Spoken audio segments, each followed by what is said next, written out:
Avril 2004, une fois encore, le Maroc, ce joyau du Maghreb, accueille le 12e raid Aventure Handicap.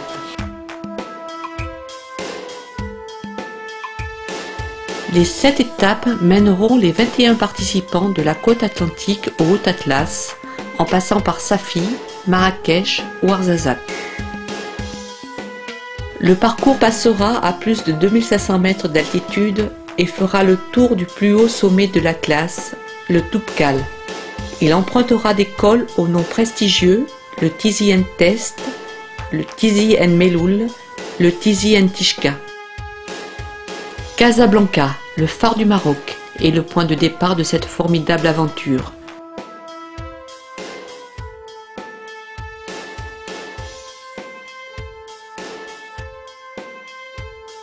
Le raid Noujoum.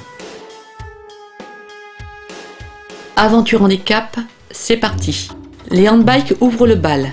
Gigi, Jean-Antoine, Bruno, Paul, Jean-Paul, Joseph partent pour un relais de 30 km. Ils prennent la direction du sud, le long de la côte. Le but ultime de cette première étape est Walidia, une éblouissante ville côtière.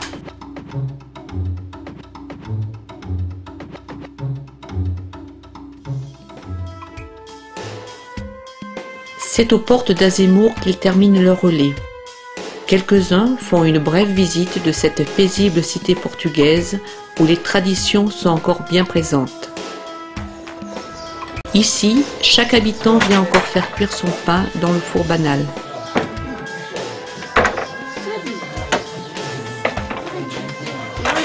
Puis un peu. Voilà.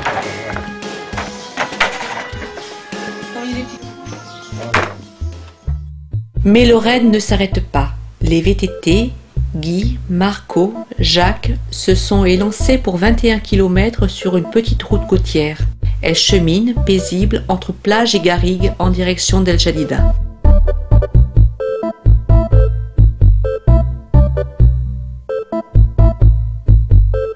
Dominique se joint à Guy pour parcourir les 40 km du deuxième relais VTT. La traversée d'El Jadida se fait rapidement, laissant derrière elle les remparts gardés par d'imposants canons, témoins impassibles d'une histoire mouvementée. Alors que Guy est déjà loin, Dominique en termine avec son relais. Le long des marais salants, Monique, Sylvie et Mika entrent en piste pour la course à pied. 12 km à parcourir avant de céder la place au deuxième groupe de handbike.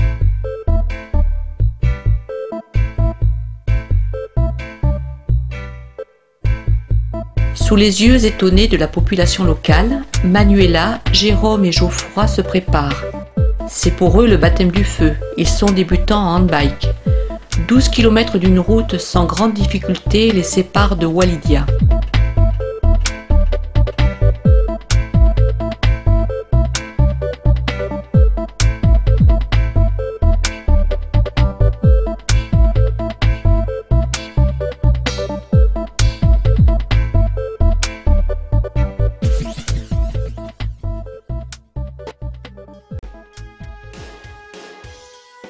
Au camping des Sables d'Or, près d'une baie paradisiaque, Hassan et son équipe mijotent déjà un succulent repas, dans la grande tradition marocaine, plat à tagine et charbon de bois.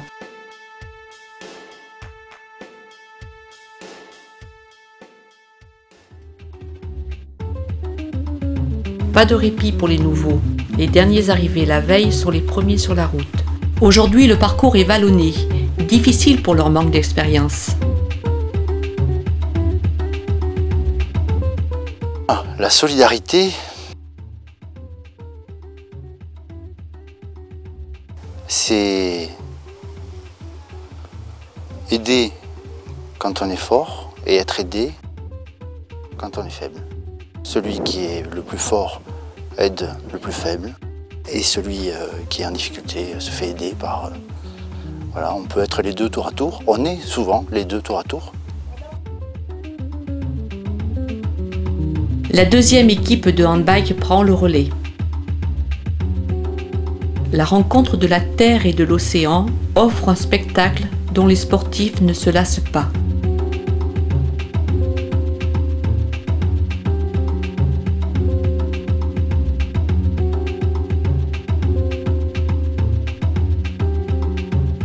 Cette deuxième étape vers sa fille est très courte. Les parcours se font donc en même temps. C'est l'occasion aux coureurs à pied de côtoyer les handbikes et aux VTT de les accompagner sur un bout de chemin.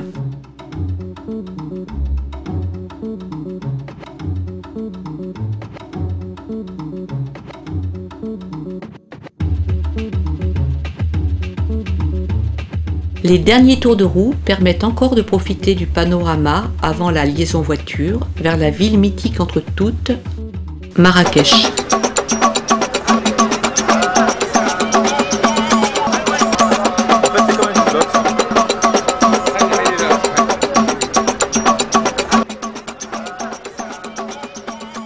Le soir, un petit tour vers la ville ocre s'impose.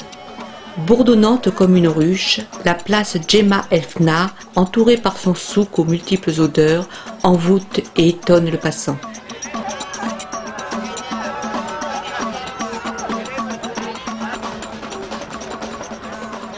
La Koutoubia veille, impassible sur l'agitation et le bruit de la ville. Vieux de 10 siècles, les épées remparts voient s'élancer Sylvie et Mika pour le départ de la troisième étape. Elle se terminera au sommet du Tizi Test, à plus de 2000 mètres d'altitude.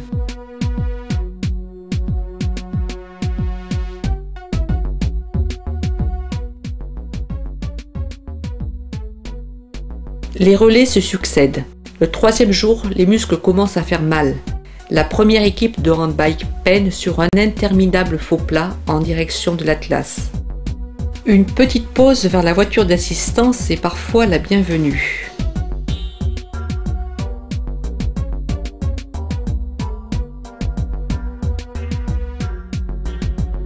Puis l'autre équipe se lance à l'assaut des contreforts du Tizi Test. 30 km de montée les attendent.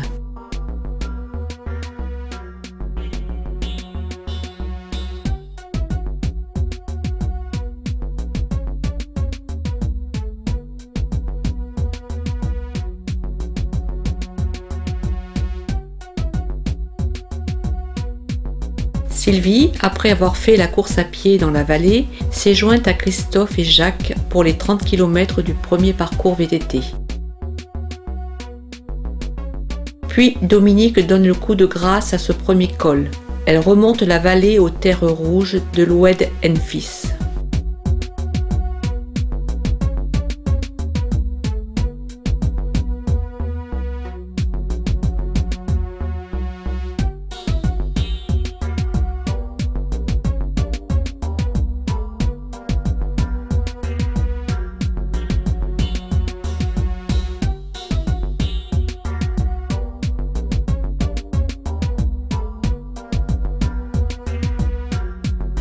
L'ascension se termine peu avant la nuit, au milieu des sommets enneigés.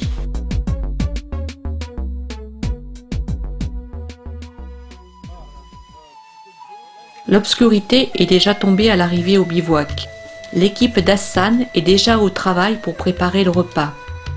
En attendant, c'est autour du thé à la menthe que s'échangent les impressions et anecdotes de la journée.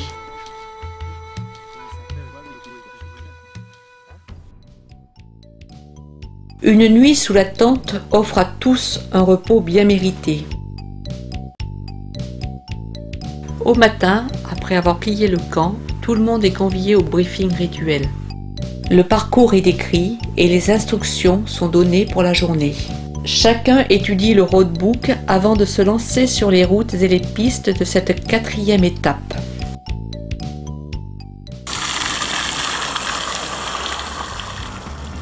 C'est reparti.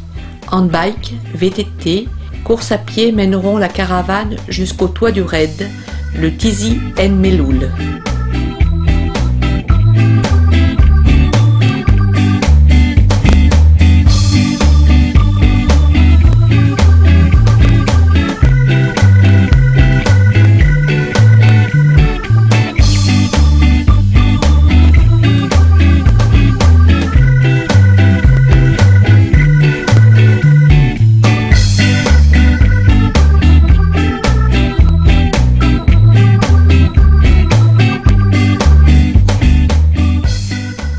Lorsque le dernier relais arrive, une partie de la caravane est déjà là.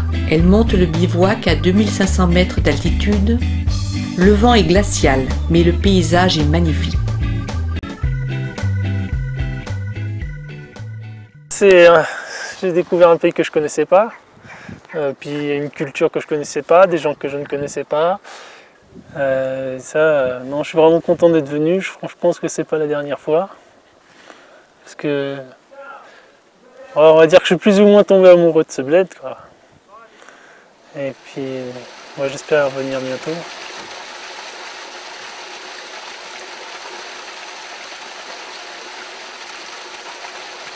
Parce que même quand on est handicapé, le camping, tout ça, c'est pas insurmontable. Avec de la bonne volonté et ce qu'il faut, on y arrive, il n'y a aucun souci, quoi. On va partout.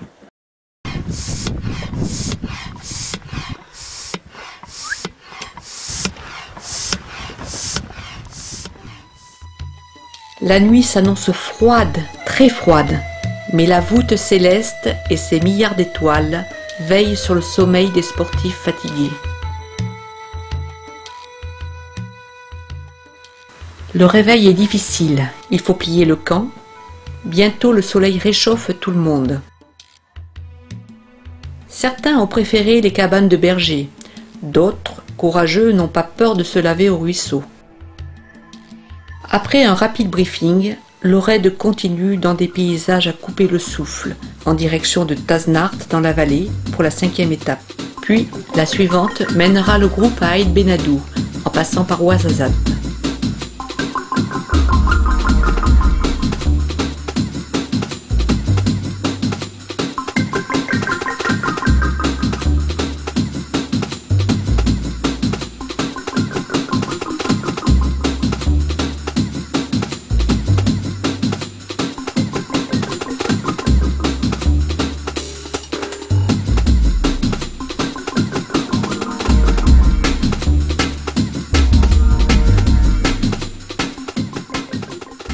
Dominique ne peut ni faire du VTT ni courir.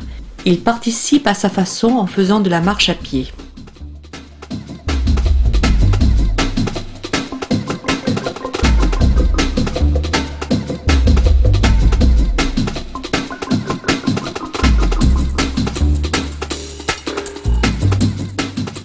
Ces 60 km permettent à Marco, le premier adolescent à participer à un raid aventure handicap, de pulvériser son record de distance.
L'aventure,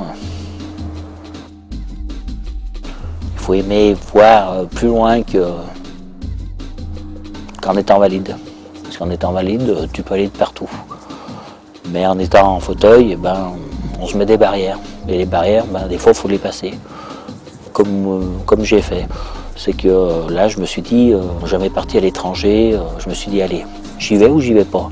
Donc j'y suis allé et maintenant je le regrette pas. C'est une bonne aventure et je pense que je vais en faire d'autres. Je me suis entraîné 2 mois et voilà, le raid est parti. Ce raid-là m'a beaucoup motivé à faire d'autres choses, à passer des étapes et à découvrir. Gérer, c'est si tu veux faire l'étape complète, pour pas mettre du retard aux autres, il faut aller assez vite. Enfin assez vite. Autrement, la dernière personne qui doit faire l'étape, eh ben, elle finit de nuit. Le seul problème, c'est que si on n'arrive pas au bout, ben, on est déçu. Et le lendemain, tu dis, est-ce que je vais arriver à y faire?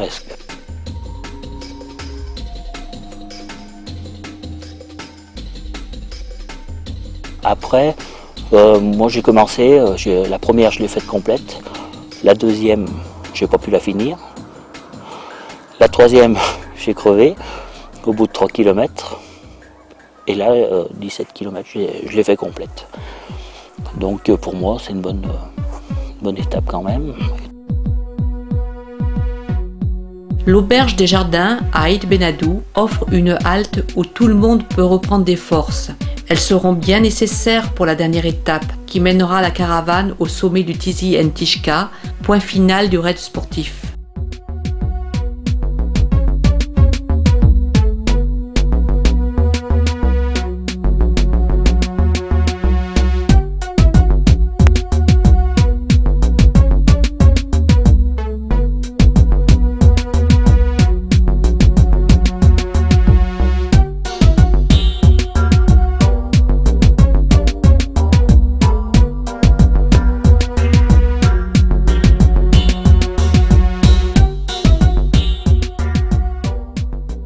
L'aventure, c'est pour moi une aventure humaine.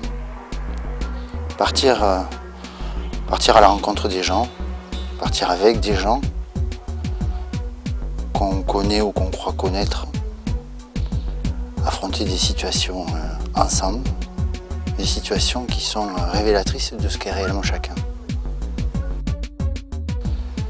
C'est aussi un peu partir à la rencontre de soi-même, voir, essayer de comprendre qu'est-ce qui nous fait avancer, de quoi on est capable. Découvrir parfois des choses, des réactions, des attitudes dont on ne se croyait pas capable.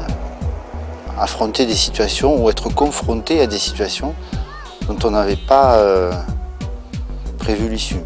C'est l'aventure. Aventure Handicap, une association sportive qui place les gens dans cette situation par le sport. Moi, le sport, c'est quelque chose que j'aime.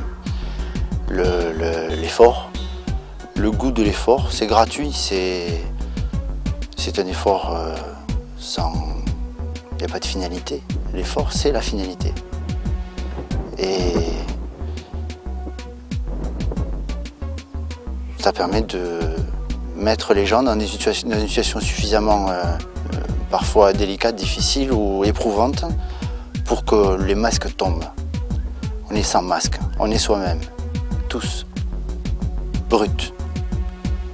Ça, c'est quelque chose sur le plan humain qui est rare, qui est rarissime dans la vie. On a peu l'occasion de vivre ensemble réellement des choses vraies, réelles, authentiques, sans masque. C'est Aventure Handicap, ça, moi c'est ça. Les handbikes clôturent ce 12e raid Aventure Handicap au sommet du Tizi Entishka dans la neige et le brouillard.